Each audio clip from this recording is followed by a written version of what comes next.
Good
morning.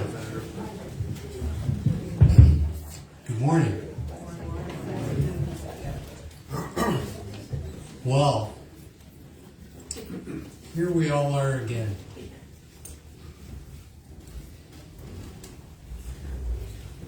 It really doesn't seem like that long ago, and it really wasn't that long ago that we were pretty much all together in this room. It was June the 8th, and it was for our beloved Aunt Nancy, or Sister Nancy, that we were here. And now here we are, less than 6 months later, and we're here to remember and to celebrate John, her beloved husband. And we'd be remiss if we didn't acknowledge that our sister Jean Riki was here with us in June, and she has passed on since, and it's just testament to that generation, one by one, slowly passing and ending their journeys and their walks on this earth. And we're glad that we can all be here today, this morning, to take some time to remember John Coburn.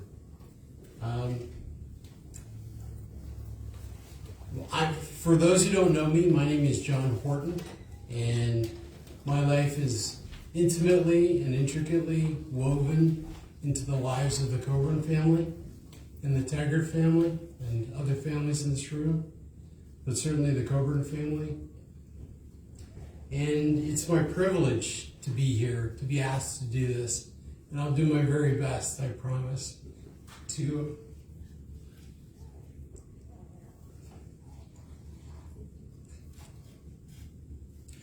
as I say that, I falter. So I will do my very best to get through this. And with your help, hopefully we can have some fun and some smiles, but also pay tribute to the man, the true gentle man, John Coburn. I am, for those who don't know me, I am a Christadelphian, as many in this room are. As many in this room have grown up with a knowledge of the Christadelphian belief and faith. And all of my life I've attended Christadelphian services. And all of my life I have felt that maybe sometimes, for all the right reasons, but we as Christadelphians have gone out of our way not to eulogize, not to spend too much time about the person themselves and talk more about the faith, because this is one of those opportunities where we can witness what we believe, this belief that has the power to change and save lives. So I felt that at some services I've attended, there has been almost and a mission of time spent on the individual. And since I was asked to do this, and since I have an intimate relationship with the Coburn family, we will spend some time reflecting on Uncle John. He was Uncle John to me, but he was really my second dad. And I was his unofficial son. And sorry, Ian, but I was probably his second son. But there hasn't been a moment of my life where Uncle John wasn't part of it, where he wasn't in my consciousness. And as I said, this gentle man has had a profound, even though quiet, effect on who I became. And just as a little bit of background, this very street that we're on, Lake Avenue Drive, is a famous street in the Horton, Coburn, Taggart world. We grew up the first 11 years of my life at 125, just walking distance down the street. The Coburns were at 129 and a half, and the Taggart family, they were a little bit closer to here. They were at 89 Lake Avenue. So our lives were woven together in a way that is really hard to describe and explain.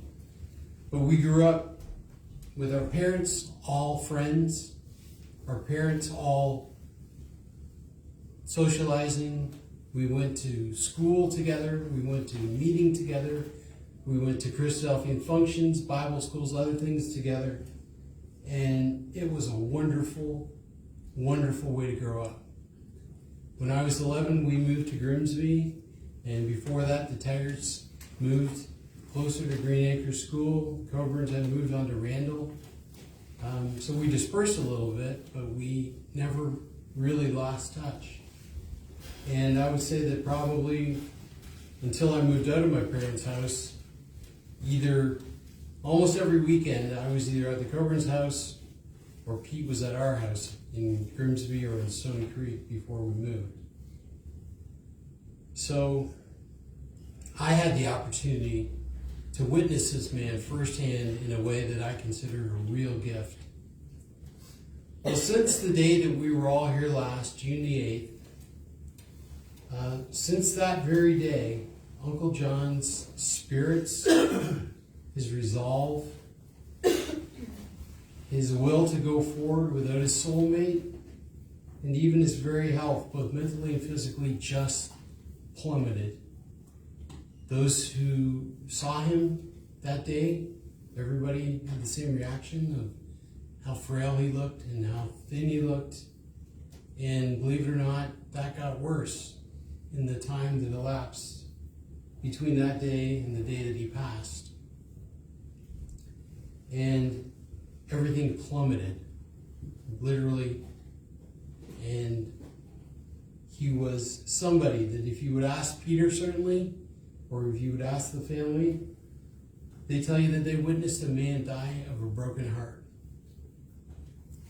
And that's a testament to the bond that he and Nancy had, and the bond that he had with all these people in this room. And we have to be honest with ourselves. None of us would be here. We wouldn't have made the effort to be here. Some people traveled. We came from another country. We came from the States. Others have come from the States. Some have come from the other side of Canada to be here today, so we could all be here to celebrate and to remember this man and his hope. And it's appropriate. It's not a mistake that we're all here today. So I would like to do my part to help us remember him, enjoy his memory, and to leave here inspired to go back into the world and to take maybe a little piece of him and his example with us. You can see the slideshows that are playing behind me and at the back of the room and here. And these slides encompass a long period of time. And one of the things I guess I would say is Uncle John had a knack for timing. Today would have been, Peter, what, the 61st, their 61st anniversary this very day, today, of John and Nancy. And John died on his 88th birthday, the very day. When he was younger and choosing a day to get married, he chose Grey Cup Day. Which, Grey Cup, I guess, used to be a much bigger thing than it is. But back then, it was in the 60s, Grey Cup was huge. And he chose to take all the people, maybe some of the people in this room were there, but he chose to take them out of the loop and not have them enjoy Grey Cup the way they normally would because they were attending a wedding. Well, who was this man, John Coburn? I think it's appropriate. I asked Pete to answer some questions for me, and he sent me a little bio, and I'd like to share that with you.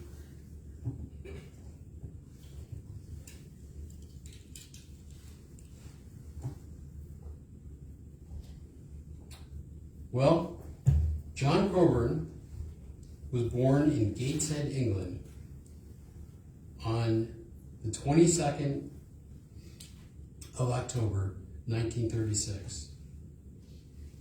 And he was the youngest of 5 children. Some of these slides you'll see his family, and you'll see that group of people. And he was born to John and Jennifer Coburn. His 2 older brothers, Bill and George, were actually born in Montreal when his father was here, I guess, on an assignment, on a work visa, and they were actually born in Canada. John went to Brighton Avenue Boys School, and then he attended Technical College in Newcastle, where he studied accounting, which was his lifelong pursuit. And he always enjoyed telling the story of the time that he played hooky from school when he was young.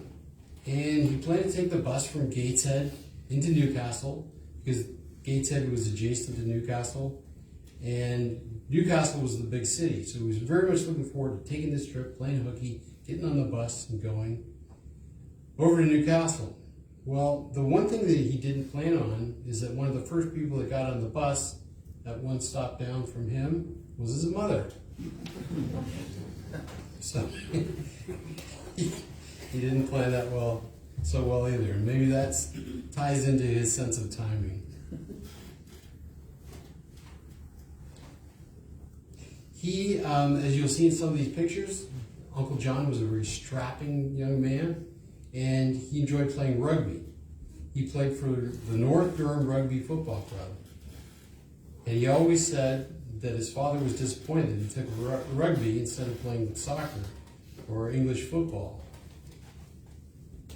Fortunately, later on, his father's wishes were granted through his grandson, Neil Aspin, who played professional soccer in England and played, I believe, on the junior national team as a young boy. In 1960, John moved to Canada, and he crossed on a steamer, and he spent his 24th birthday at sea on his way here. And he was on a ship called the RMS Corinthia. And it traveled from Liverpool to Montreal, is where he actually immigrated to. And the reason he traveled, I asked Pete this, and I wondered, what would it take for a young man of 23 turning 24 to uproot his whole life and move, not just to another country, but to move to another continent? Even though they spoke English here, he was still uprooting his life, uprooting everything that was familiar. I've done that on a very small scale. I moved from Canada to Virginia 22 years ago, and that was a big enough change for me. I can't imagine moving from one continent to another. But at 24, he struck it, and that's what he did. And the reason he did that was that at that time, the Bank of Montreal were offering jobs to young men wanting to emigrate to Canada. In Toronto, where he initially settled, he continued to play rugby with the Toronto Scottish. And Pete says, I think he lived a pretty interesting life with a pretty interesting group of characters because they were all rugby players. While he was working at the Bank of Montreal, he, for the first time, set eyes on the love of his life, Nancy Ralston, who also was living in Toronto at the time. And she came into the bank on a regular visit, and from what I understand, Uncle John really looked forward to those visits. And eventually, he summoned up the courage to talk to her, and then eventually he summoned up the courage to ask her on the first date. And I think from there, the rest is history. And their first date was to go see a folk band, because this is the 1960s, and folk was the big thing at that time. And they went to Yorkville, and they saw the group Peter, Paul, and Mary. And it's really interesting to note that Uncle John was actually planning to move back to England had Nancy not walked into that bank, and when she did. So his plans and his timing again was interrupted because he had just met the love of his life. Nancy introduced him to the group called the Christadelphians, and he learned the truth of God's scriptures, and he developed a lifelong friendship with many through that group and that association. They were married on November the 30th, which is today, 1963. And it was also, as we mentioned, Grey Cup Day. So apologies to those who missed Grey Cup. By the mid-1960s, they settled here in Stoney Creek, eventually being 2 doors down from us, from the homes of my parent, Jim and Alice Horton, and just down the street from Ken and Jean Taggart. And Uncle John inherited the Taggart family, and he loved them dearly, and they have been a huge part of his life. They settled into their next house on Randall Avenue sometime around 1971, and it's hard to believe that they were only there 14 years. It seems like they were there much longer. Work took the Coburn family to Florida in October of 1985, and Pete joked, he said that Uncle John moved there to be close to his dear mother-in-law. And any of you that know Adeline know that that's a joke.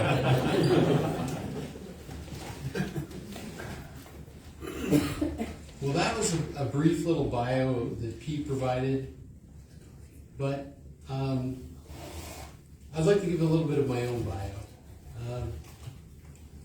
As I said, Uncle John has always been part of my consciousness. He has always been somebody who's been part of my life and part of my world.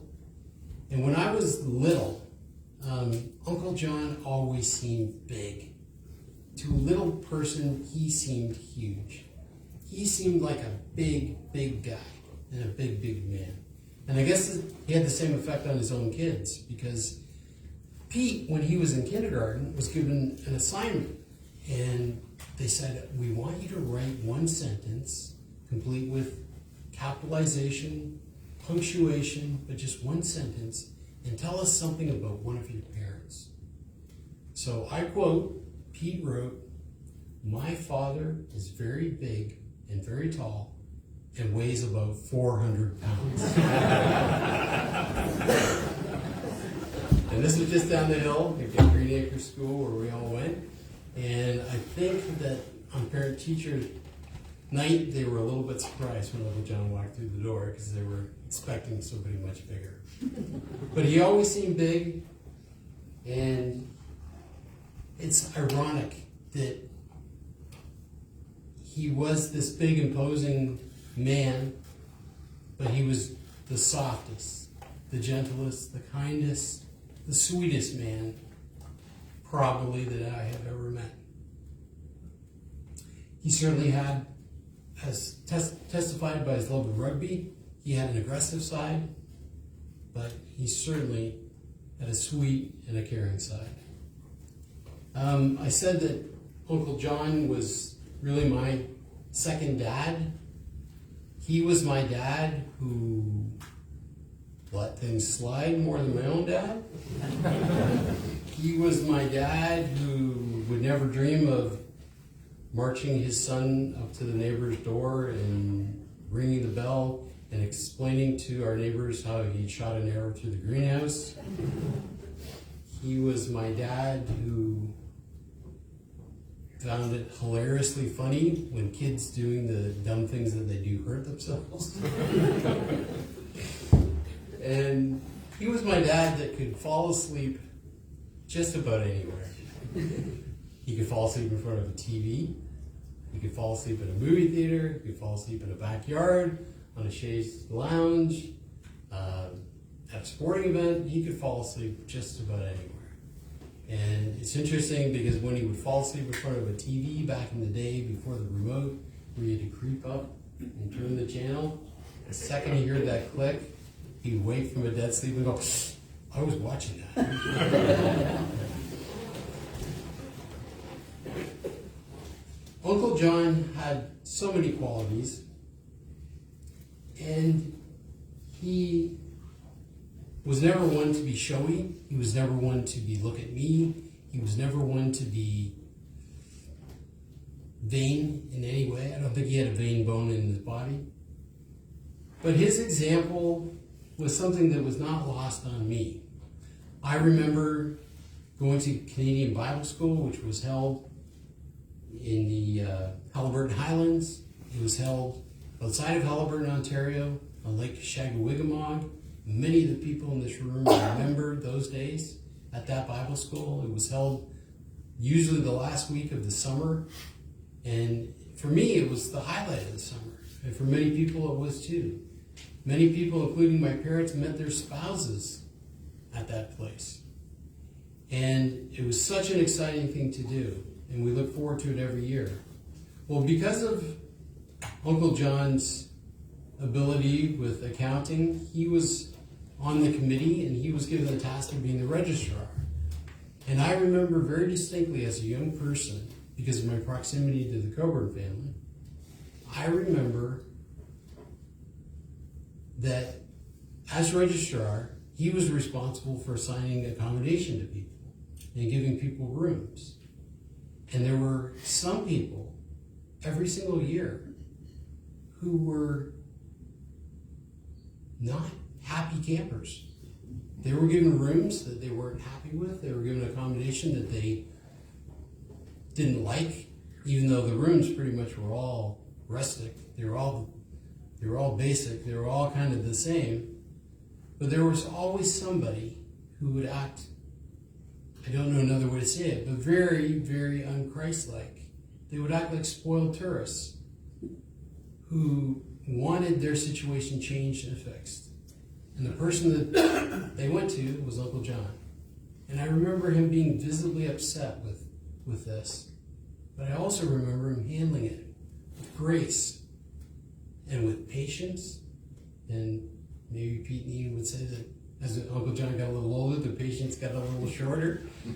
But as a young boy, I remember observing this and seeing what grace he handled a situation like this with. And that was a testament to the man that he was. He was patient, he was loving, and he was kind.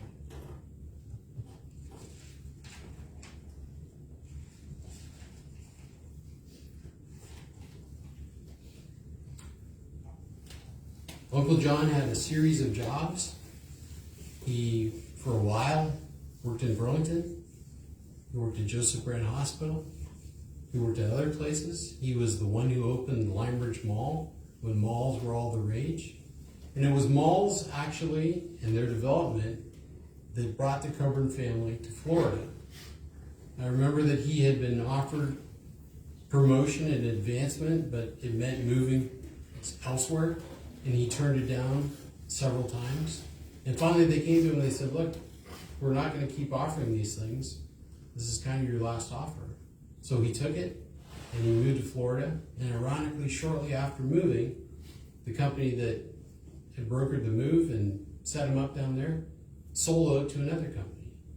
So there was some flux in their life from a very early time in the States. And again, Uncle John handled that with his classic grace and his classic steady hand. He was indeed a very steady hand. So I pulled together so many things to say, but I know that time is going to be something that we need to be aware of. So I'm going to now turn this over to Uncle John's sons, who can say what they want to say much better than I could. So we're going to start, and Pete's going to come forward, and then Ian.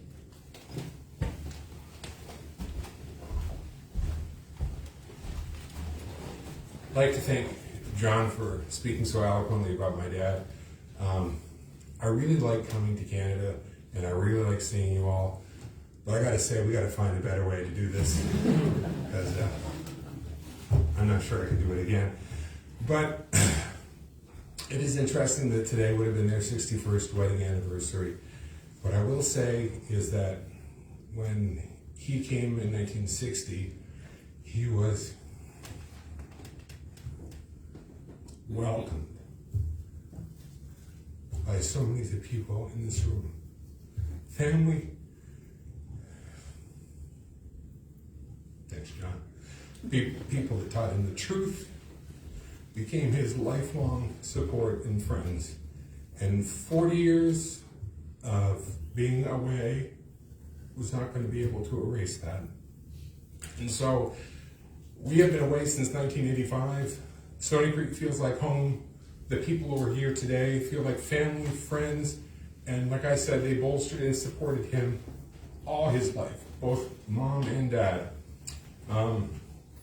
I will say that, well, John said dad was maybe the slacker dad, not slacker dad, but let things slide a little bit. My second father, Jim, was maybe not the opposite. He was the dad that may not have enjoyed having two young men smoke cigars and his new Toyota. Now, John Coburn didn't necessarily have a huge issue with it, but Jim was a little bit less, he was a little bit less thrilled with the idea. It's interesting that there's been so many transitions in my life in the past year with both mom and dad's passing. They were, obviously, as all parents are, but particularly for me, an integral part of my life for so many years. Dad really grew from being a parent to a friend, to a partner, to an adventurer. We got to do a lot of things together. I think it's hard to believe I'll be almost 60 doing this. But in probably 30 years, in the past 30 years of employment, there's not been a day go by that I have, up until October, there hadn't been a day gone by that I didn't call him on my way to work in 30 years and talk to them every single day. Jack gave him a hard time about things. That was my job. To tease him, to pull his leg, to annoy him. But it was all done in good faith. We got to do a lot of things. I don't think that I'm very blessed to have had the opportunity to say everything that I wanted to say to him.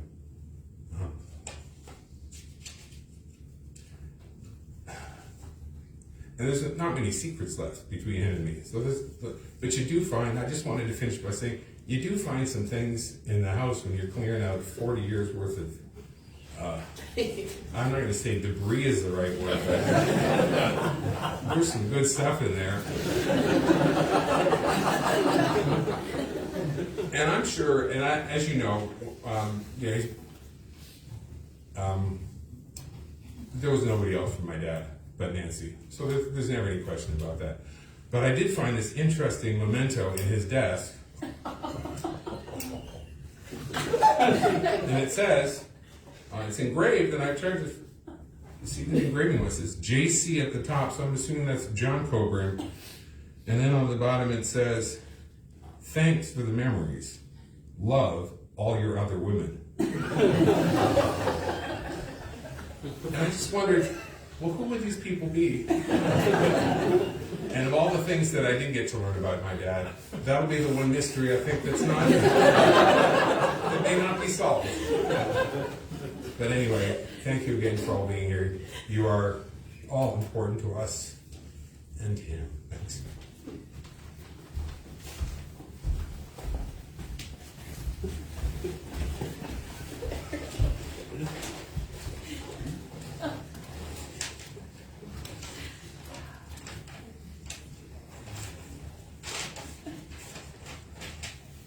My brother, myself, and our families were blessed with a dad and grandpa that was charming and had a great sense of humor. I don't think I ever met anybody that didn't dislike my dad, except one person, our dog, Cody. No matter how my dad would try, he would not come to him. To the point as we have my dad's duffel coat in our closet at home. We still would pull out the duffel coat today and when Dad was around, show Cody, he'd bark at it. We'll never get to the dad. So, as a child, you feel like your dad could conquer the world. As you get older, you sometimes disagree. When you become an adult and have kids, you realize all the life lessons they taught you. Everybody here knew my dad loved his coffee. It could be 100 degrees outside. People ordering a cold drink. But what would my dad be doing? All the coffee. All the visits from the Tigers of Florida, they know what this means. Most of us would mean peace. Leah, what's this mean? 2 cups of coffee. 2 cups. So when the Tigers were walking up, 2. It would be peace, it'd be 2 things. Starting my childhood, I have many memories of my dad growing up here in Stoney Creek, especially going to watch the hockey games, to watch Glenn, Joel, and Phil, the Stoney Creek Warrior games. Great times. We made many road trips as a family to Christmas activities in New England. A couple of my buddies are here, can attest. The road trips between here could be a little tenuous, with hot coffee being poured over people and that stuff like that, going that way, so. My dad had a wonderful relationship with his grandkids, Emma and Owen, and they enjoyed my mom and dad's visits.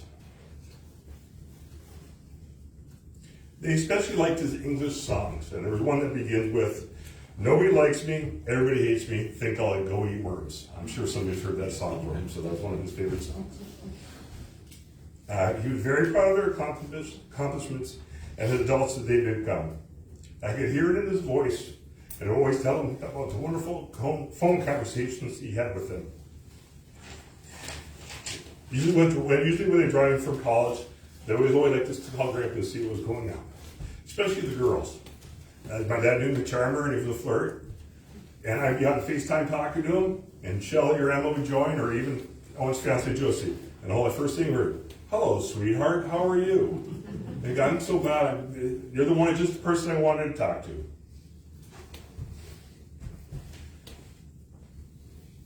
My dad had a very special bond with his son. Some of you may know that or not know that, but he called them his girlfriend, his girls. Emma, Shelley, Josie were his girls. What are my girls up to? What is that way? When we moved from Hartley to Spirit Lake, Shelley still had to drive a 45-minute drive to Hartley every day. And what was the first thing as soon as she got in the car, it would be my dad calling her, and they talked every morning from Spirit Lake to 45 minutes to Hartley. Every day, had conversations to build that relationship with him. Shelley would FaceTime my dad often and talk to my dad, or better known as John Boy, to see if he was behaving himself and taking care of himself, or if she was coming down there to take care of him and straighten him out. I know Shelley misses him dearly and always will. I will have so many memories of my dad to cherish. Sometimes it's most simple moments that you'll miss.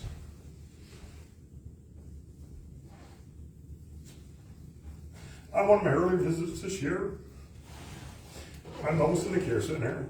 We came back, took a nap, It's like, Dad, we're just my dad at the house. What do you want for dinner? We just ate lunch. Dad, it's like 5:30. We had lunch like 5 hours ago. Aren't you hungry? And I said, well, okay, so what did we do? I went and got a beer. I got a case of beer and pizza. We sat outside in the back of the deck, had the music going on, having beer and having pizza, and having the greatest conversation. I recently shared that picture. You see him with his hat that Shelley bought him that day, drinking beer and pizza. I'd like to read this quote to finish. Sadly missed along life's way, quietly remembered every day. No longer in our life, sure. Excuse me. But in our hearts, you're always there. Love you, Dad.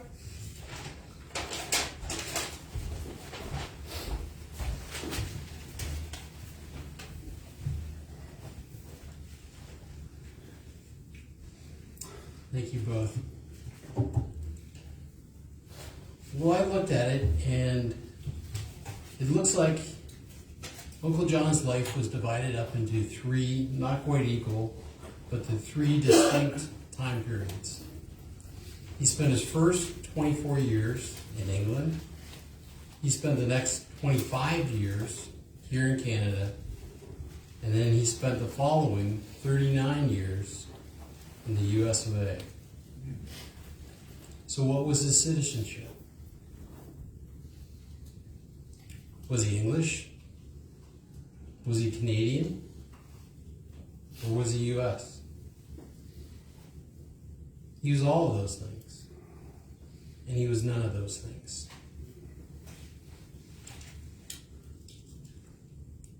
His citizenship was one that is coming. His citizenship is one in the Lord's kingdom. In 1 Peter, the 2nd chapter, verses 9 and 10, we read this. But you are a chosen people, a royal priesthood, a holy nation, God's special possession, that you may declare the praises of him who called you out of darkness into his wonderful light.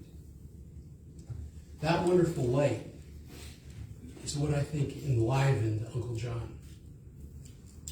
It goes on to say, once you weren't a people, but now you are the people of God.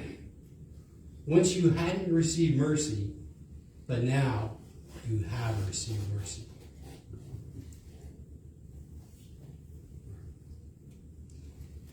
In 1 Corinthians, Paul, the apostle, writes to the group of believers there at the church in Corinth in the 15th chapter these words. He says, listen, I tell you a mystery. We will not all sleep, but we will all be changed. In a flash, in the twinkling of an eye, at the last trumpet. For the trumpet will sound, and the dead will rise imperishable, and will be changed. For the perishable must clothe itself with the imperishable, and the mortal with immortality. When the perishable has been clothed with the imperishable, and the mortal with immortality, then the saying that is written will come true. Death has been swallowed up in victory. Where, O death, is your victory? Where, O death, is your sting? The sting of death is sin, and the power of sin is the law. But thanks be to God, he gave us the victory through our Lord Jesus Christ. That is what enlivened Uncle John. That is what spurred him on. That is what his walk consisted of, was this hope. This hope that he would be raised along with those who had been baptized into this same hope, into Christ Jesus. And this was evident in all of the choices that he made. This wasn't something that he did on the side. This wasn't something that he added to his life. This was the focus of his life.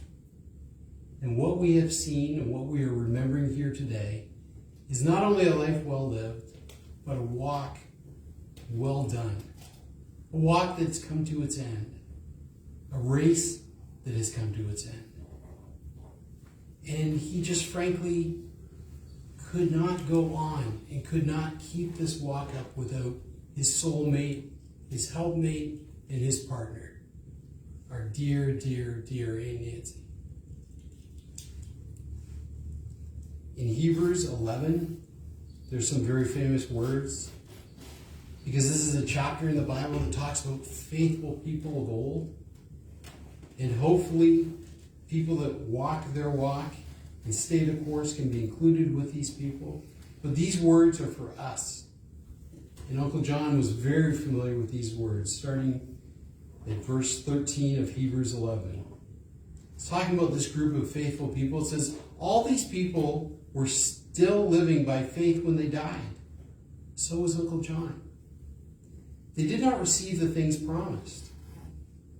They only saw them and welcomed them from a distance, admitting that they were foreigners and they were strangers on the earth. People who say such things show that they are looking for a country of their own. If they had been thinking of the country they had left, they would have had the opportunity to return. Instead, they were longing for a better country. This was John's hope. This was Nancy's hope. And this was the hope of so many. I'd like to end with at least this portion of our memorial here today with Romans chapter 8 and a few verses starting at verse 35. Who shall separate us from the love of Christ? Shall trouble or hardship or persecution or famine or nakedness or danger or sword? No. In all things, we are more than conquerors through him who loved us. For I'm convinced that neither death nor life, neither angels nor demons, neither the present nor the future, nor any power, nor any height, nor any depth, nor anything else in all creation will be able to separate us from the love of God that is in Christ Jesus our Lord. John Coburn was a stalwart man, a stalwart servant, a stalwart husband, a stalwart brother, and a stalwart friend. And we are all better for knowing him. Thank you.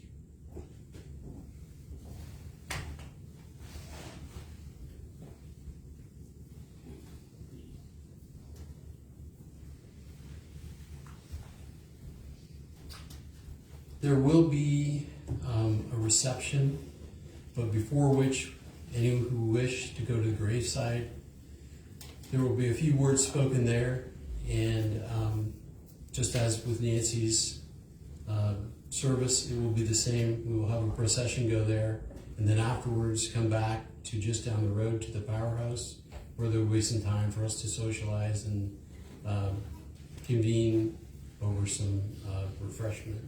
So thank you all for being here. It's not a mistake we're here, and love to everybody here. Thank you.